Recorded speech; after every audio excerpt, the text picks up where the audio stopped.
没有你，我会深深心底在哪里都不对。把今天砸到昨天，空拍一遍。那一天，在那一天，可以继续未完情节，在这场差点谁陪，在你。Hai, kembali lagi di YouTube channel aku. Kali ini aku akan membahas alur cerita film Meteor Garden 2. Yuk, yang belum tahu ceritanya, simak aja yuk filmnya di video ini. Tapi sebelumnya aku mengingatkan bahwa video ini mengandung spoiler. Jadi spoiler ini rangkuman dari kisahnya sampai selesai, tapi sedikit ya. Oke, yuk lanjut aja ke videonya. Yuk. Meteor Garden 2 ini kelanjutan dari Meteor Garden yang kemarin nih, yang ke-1. Sekarang yang kedua. Oke, langsung aja ke alurnya. Pertama-tama di awal cerita bahwa Sancai dan Tomingse sudah hidup bahagia karena sudah direstuin ya sama orang tuanya Tomingse di acara wisuda perpisahan kelompok Evor, karena mereka sudah lulus ya, lulus kuliah. Ya, Evor ini datang dengan mobil sportnya dan ditaburi bunga-bunga yang indah. Ya, ini kan namanya perpisahan ya, dibikin semeriah mungkin. Lalu Evor pun tidak itu saja. Evor mengadakan keliling-keliling helikopter di kampusnya. Ya, kehebohan pun menjadi kebahagiaan di kampus tersebut. Setelah lulus kuliah, Evor dan Sancai pun ingin mengadakan jalan-jalan ke luar negeri. Mereka ingin mengadakan jalan-jalan ke Spanyol.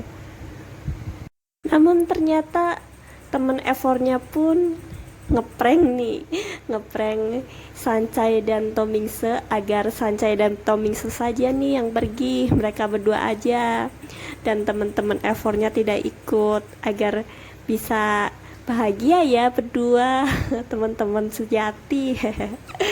Nah, setelah itu Tomingse dan Sancai hanya berdua pergi ke luar negeri, ke Barcelona. Nah, setelah sampai di Barcelona, Sancai dan Tomingse pun bahagia menikmati suasana di Barcelona.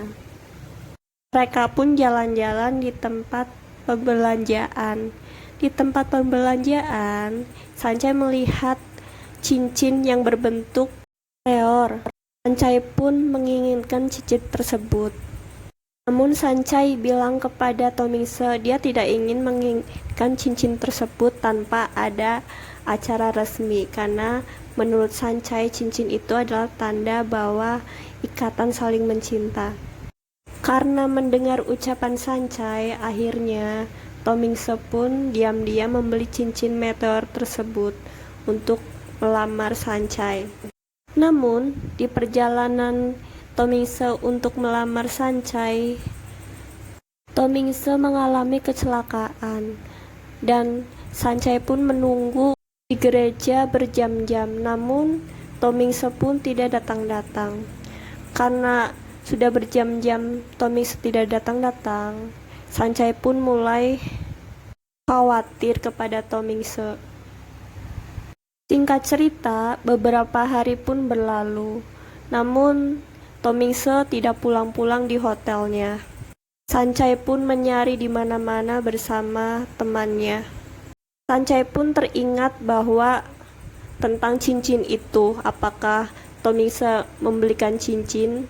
Sancai pun mendatangi orang yang menjual cincin tersebut, dan ternyata benar cincin tersebut sudah tidak ada, sudah ada yang membeli. Dan setelah mengetahuinya, ternyata cincin itu adalah cincin yang mempunyai legenda.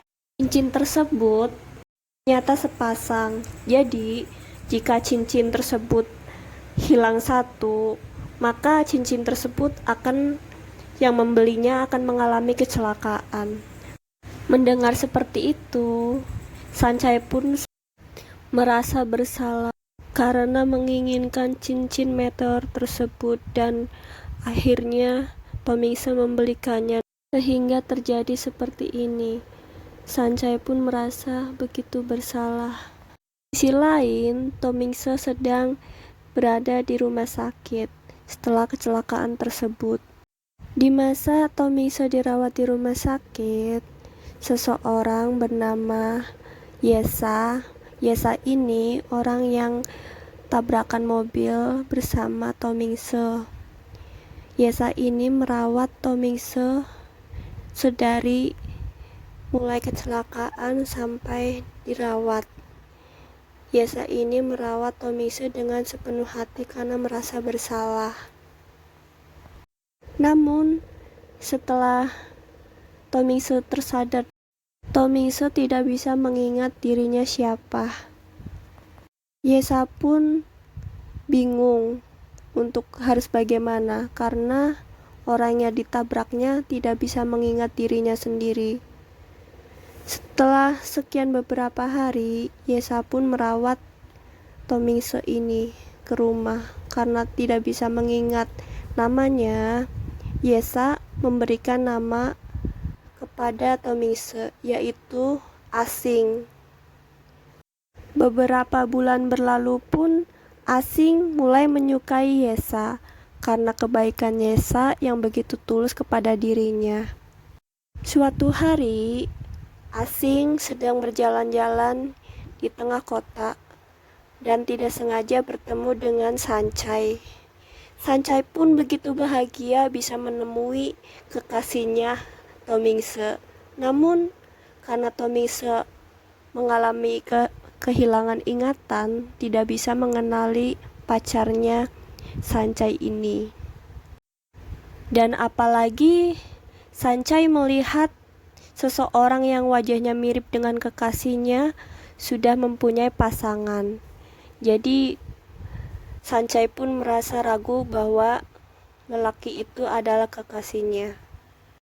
Yesa mengalami sakit keras dan Asing pun merawat Yesa dengan sepenuh hati karena Asing tidak ingin kehilangan Yesa. Singkat cerita, Tomingse mulai mengingat dirinya siapa, dan Yesa pun mengetahui hal itu. Karena Yesa gadis yang baik, Yesa pun mengikhlaskan Tomingse untuk kembali ke keluarga dan kekasihnya, Sancai. Di saat Sancai menjalani tur dan menaiki bus, Sancai terpisah oleh teman-temannya dan terjatuh. Di saat Sancai terjatuh, ada seorang lelaki yang hendak menolong Sancai yang sedang terjatuh. Tidak disangka-sangka ternyata lelaki itu ialah kekasihnya Tomingse. Sancai pun begitu bahagia melihat kekasihnya. Namun Sancai pun tersadar bahwa lelaki itu bukanlah Tomingse kekasihnya.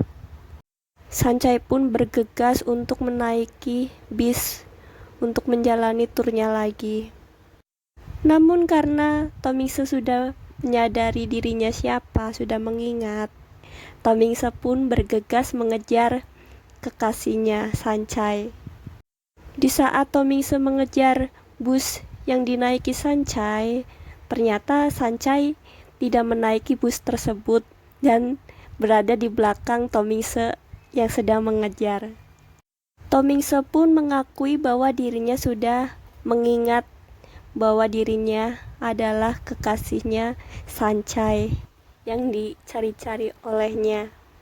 Sancai pun begitu bahagia. Akhirnya Tomingse sudah tahu dan sudah mengingat dirinya sendiri, dan cinta pun bersatu kembali.